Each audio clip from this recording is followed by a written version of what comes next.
All right, Coach, last lift for the day. Let's see what you got, buddy.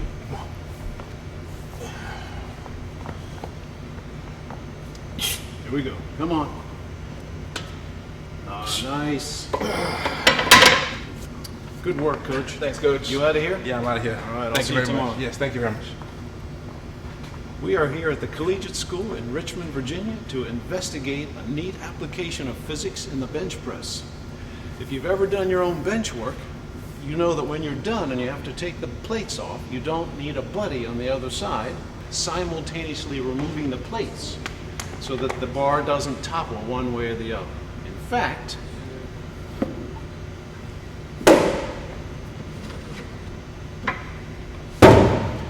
I can take all of the weight off of just one end and the bar is still stable in this configuration.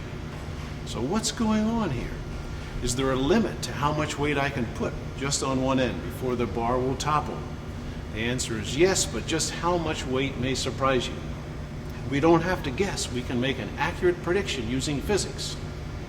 All we need are two principles, the idea of torque and an underlying principle that drives the universe, the law of conservation of angular momentum. So let's go into the classroom to see what we can discover with the goal of coming back here and testing our prediction.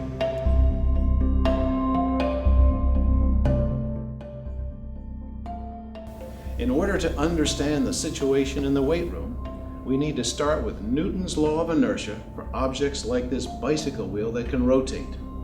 The law says essentially that any object that's not rotating will stay not rotating forever. And any rotating object will continue to rotate at the same rate forever unless an unbalanced external torque acts on the object. Those three words, external, unbalanced, torque, are all important in their own right, and we need to look at them individually to understand the situation. External, I think, is the easiest to understand. Only something physically outside of the wheel can make the wheel change its rate. In this case, the wheel will slow down, as all wheels do, because of friction with the axle. It's the axle external to the wheel that slows it down. Likewise, we come over here to our shoe on a table. It's not the force that you apply on your shoe to the table or the floor that would make you move forward. It's the force of the floor pulling you forward that allows you to walk.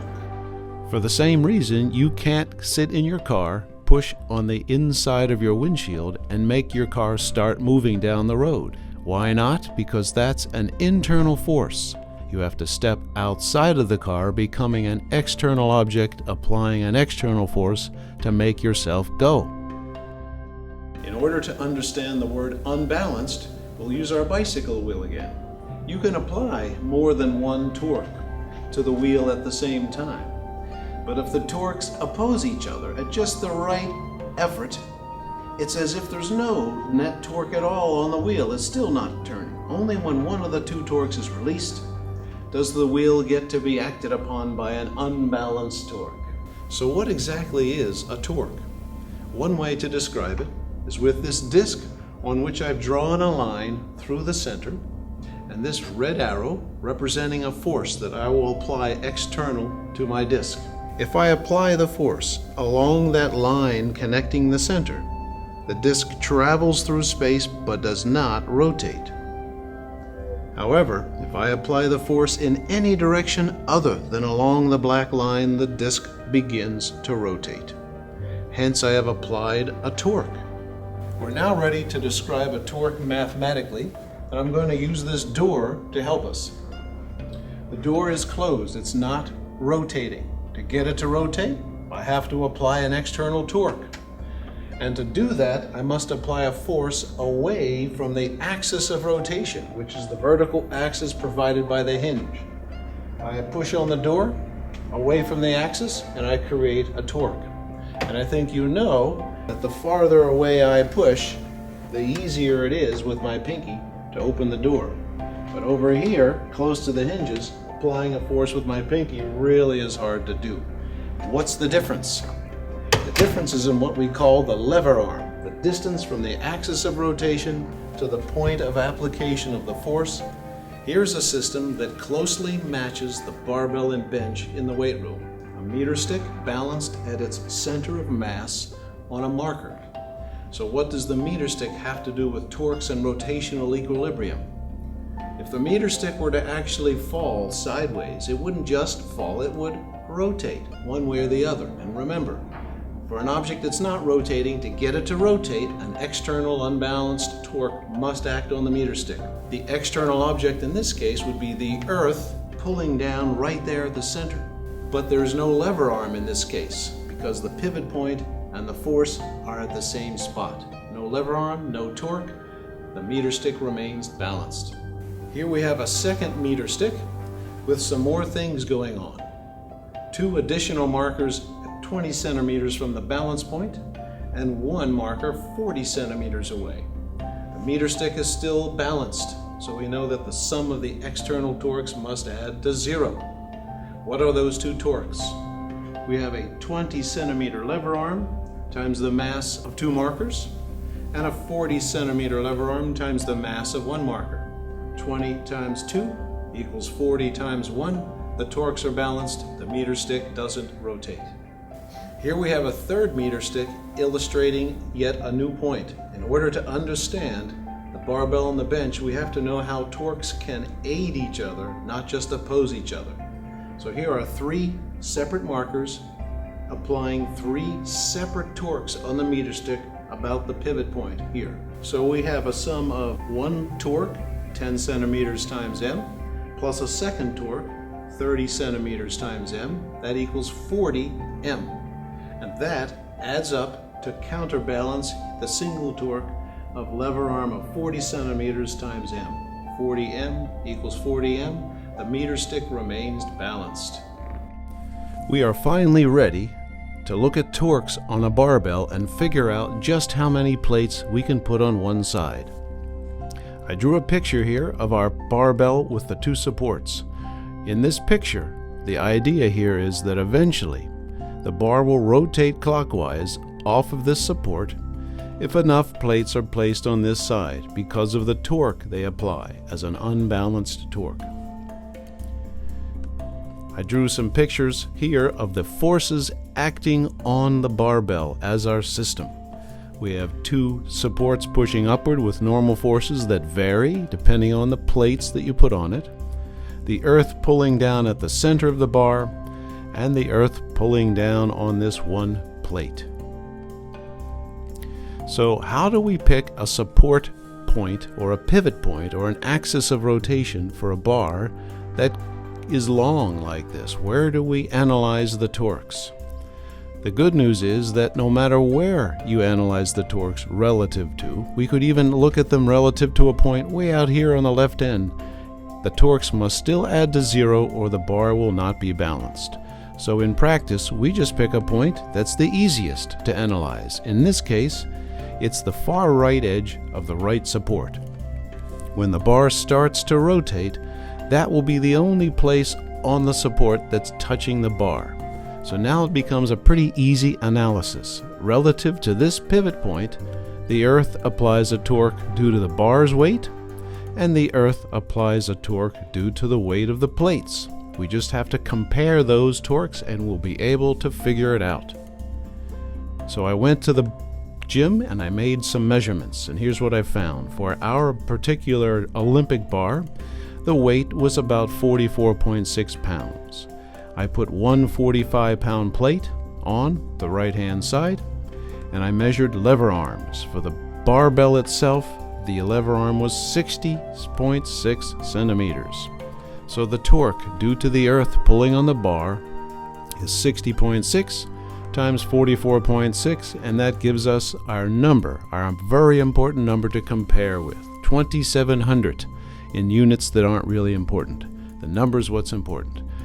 If the torque due to the plates exceeds 2,700, we will topple the bar. All right, what do we get for the torque due to just 1 plate? It turns out that the lever arm for that is only about 10 centimeters. And if you take 10 times 45, you have 450 centimeter pounds. Remember, we're comparing that to 2,700 for the earth pulling on the bar. We are nowhere near at a point where this bar is becoming unstable. Let's add a second plate. Just how far out can you slide this second plate before it might make the bar topple to the right?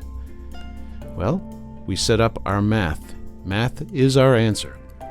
The sum of two torques due to the two plates must balance the torque due to the earth pulling the bar. Remember, that one was 2,700 for the earth on the bar. The innermost plate stays the same. The torque due to that plate will not change no matter how many other plates we add. So the question is, what is this unknown lever arm for the second 45-pound plate? Solving that equation, we get 50 centimeters. That means that if we place the second plate 50 centimeters to the right of the support, the bar will start to topple. But wouldn't you know it, the bar itself is only 47 centimeters from this point to the very edge. So we can't put a second plate on at any length. It'll be stable even out at the very edge. The very next question would be, okay, let's figure out the total torque that would give us 2,700. We went to the gym and we played around with some plates, and here's what we found. The actual number of plates using 45-pound or lighter that would make the bar just start to tip to the right was a sum of 3 45-pound plates, 1 25 and 1 10. And when you work out the math, remember we do the sum of 5 separate torques. Lever arm times weight plus lever arm times weight. 5 separate times. The result? 2,600 centimeter pounds. But wait a minute, we said it had to reach 2,700. What's going on? It started to topple already at 2,600. Did something go wrong? Not at all, because this is not a perfect science, and now we get to understand a little bit about measurement uncertainty. These barbell plates are not perfectly solid cylinders with their center of mass directly at the center. It's not really possible to figure out where their actual centers are, so we estimate it. The difference between 26 and 2,700 is only 100 units. If you compare 100 to 2,700, the predicted amount, that's only about 3.7% error. That's not bad at all, very acceptable for this type of measurement. In fact, I could go one step further and say, all right, I'm off by 3.7%. How much weight could I add at the end to make up that 3.7%? It turns out because the lever arm at this point is so long, you can only put on about another 4 pounds to make the 2,700. That's 4 pounds out of a total of 170 pounds we were able to get on the bar before it would topple. I bet that would not have been what you would have guessed. All right, let's go back to the gym and show this prediction in action. Here we are back in the weight room to test our predictions. So our first prediction was with a 45-pound plate. So if you recall, the goal here is to balance the torques, and at the point at which this torque just overcompensates for the torque due to the barbell itself, this support will start to levitate. So let's see what happens. Move it out all the way to the end, and it's still stable because, as you remember, the lever arm on this side was longer than the length of the bar. Test number 2, two 45-pound plates with one moved all the way to the end of the bar. So here we have the bar still remaining stable because the torque from this point to this guy plus the torque to this guy is still not enough to overcome the torque due to earth pulling down in the center of the bar. The system remains balanced. And our final prediction, how much weight can you pile on one end before the bar starts to tip? We have our 2 plates already from test number 2. We'll grab a third plate, 45 pounds. We're still good. 25 pounds. Still good. And last but not least, 10 pounds. And there it is. It's just starting to levitate off of the support. which means that the torques about this pivot point due to the weights and the torque due to the bar have balanced just precisely. And that wraps up our investigation of torques in the weight room. Thanks for staying with us. And by the way, I had 170 pounds of plates on one side of the bar. I only weigh 160 pounds. I wonder if that means I could do a pull-up on the bar. Let's find out. Keep studying.